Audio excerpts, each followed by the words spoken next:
जय बाबा गुरु गोरखनाथ। अरे माँ, ओ माँ, अरे बिटिया इतना क्यों रो रही हो बेटा? वो बूढ़ी माँ नहीं है क्या? हे बाबा, जो ने बूढ़ी माई के तू खोजत हवा ना, हौ देखा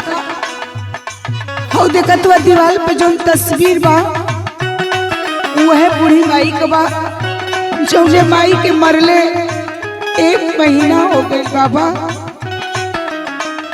मैं तो इस घर से हमेशा भिक्षा लेके ही जाया करता था बिटिया, लेकिन माँ को बहुत तकलीफ थी। ए बाबा, बुढ़िया मर ना गई, बुढ़िया जी गई। आप तो सारी बात जानते बड़ा, आज इन्हू के बहुत आंस गिरत। आपसे कुछ छुपल हो? हाँ बेटा, मैं तो अक्सर आया करता था तो उस बूढ़ी माँ से मिलके ही जाया करता था। जब तक जिए तब तक खटके,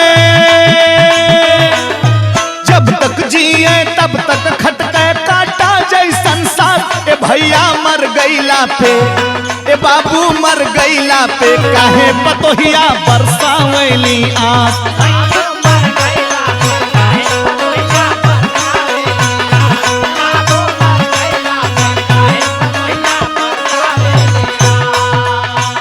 बेटा तुम सही कह रहा है बेटा, मैं आया करता था, बुढ़िया बहुत दुखी थी बेटा। सुन, जियते सास से गाल बजावे, नाम रखे सरलहिया।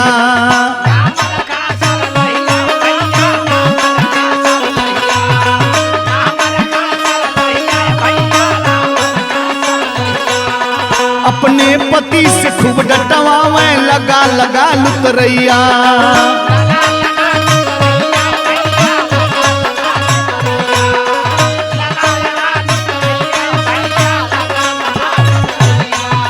अय्या के वो कुछ ना जोरे, अय्या के वो कुछ ना जोरे, कह देली कुलनाथ। ए भैया मर गईला पे, ए बाबू मर गईला पे, काहे पतोहिया बरसावैली आँस।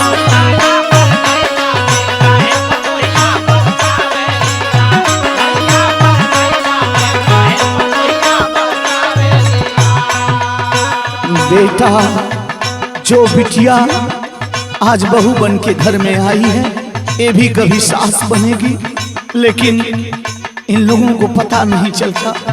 बेटा सुन, बार बरोबर सास के जोरे छीन लेनी मलिकाना।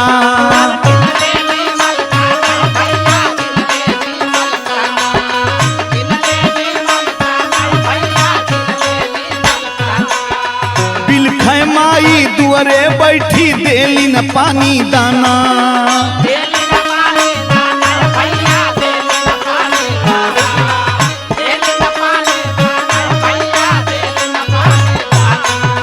ताना मेहना रोज सुनावे, ताना मेहना रोज सुनावे, कबो न बैठे पास। ए भैया मर गईला पे, ए बाबू मर गईला पे, काहे पतोहिया बरसावैली आँस।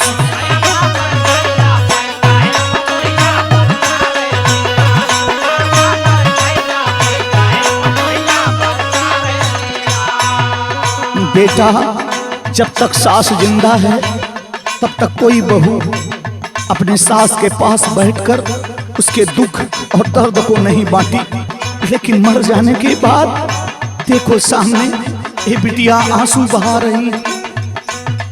ऐसा नहीं करते बेटा, मैं तो बुढ़िया माँ से हमेशा मिलता था, उसके दुख दर्द को मैं नहीं सहन कर पाता था बेटा। सुनो, पति से अपने लाई लगा के माई के खूब डटवावे।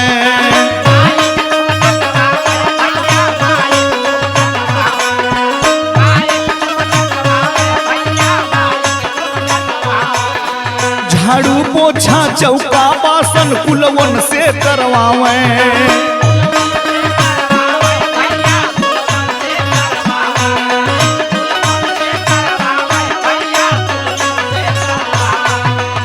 दूधत पुत्र पति ई खाली,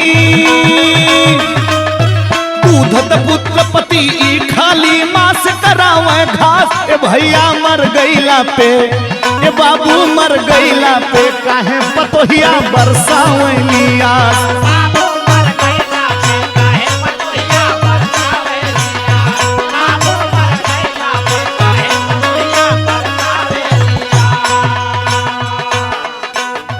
बूढ़ी माँ ऐसी ऐसी बात बताती थी बेटा कि सुन के आंख से आंसू आ जाते थे। बेटा मत भूला तू ये बहुरानी, तुहरो आई बुढ़ाई।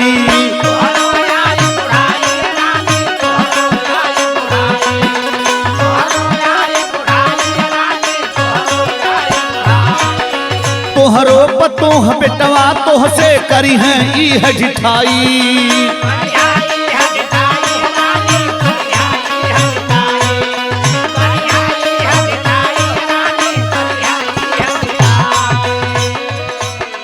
दाई जैसे दिन बीती तब,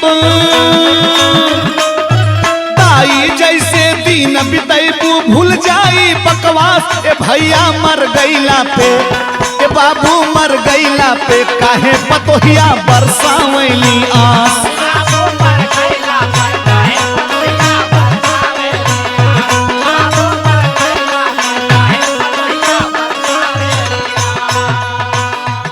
हम बहुत जगह देखे हैं बेटा, जब तक सास जिंदा होती है बेटा तब तक कोई पूछता नहीं। मर जाने के बाद लोग छाती पीट पीट कर रोते हैं। बारे बाबा गुरु गोरखनाथ तेरी भी कृपा परंपार है बाबा। सुन बेटा, सास के जबले माना समझी पतोह धोखा खाई।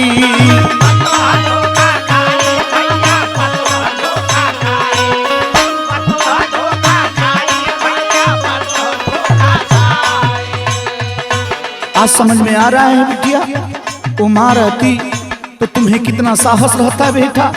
सुन, सास के जबले माना समझी पतोह धोखा खाई।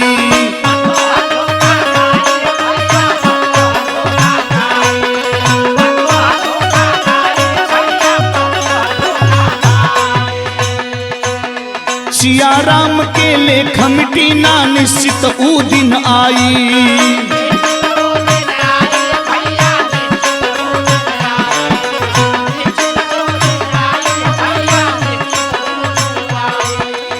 जब तक जिंदा थी तब तक समझ में नहीं आया बेटा। सुन, बबुल लगा के आमन पैबा,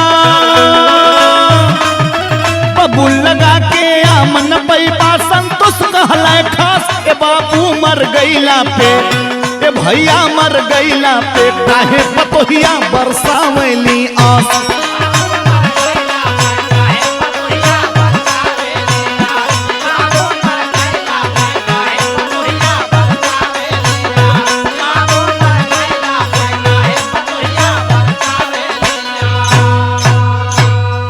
समझ में आया बेटा?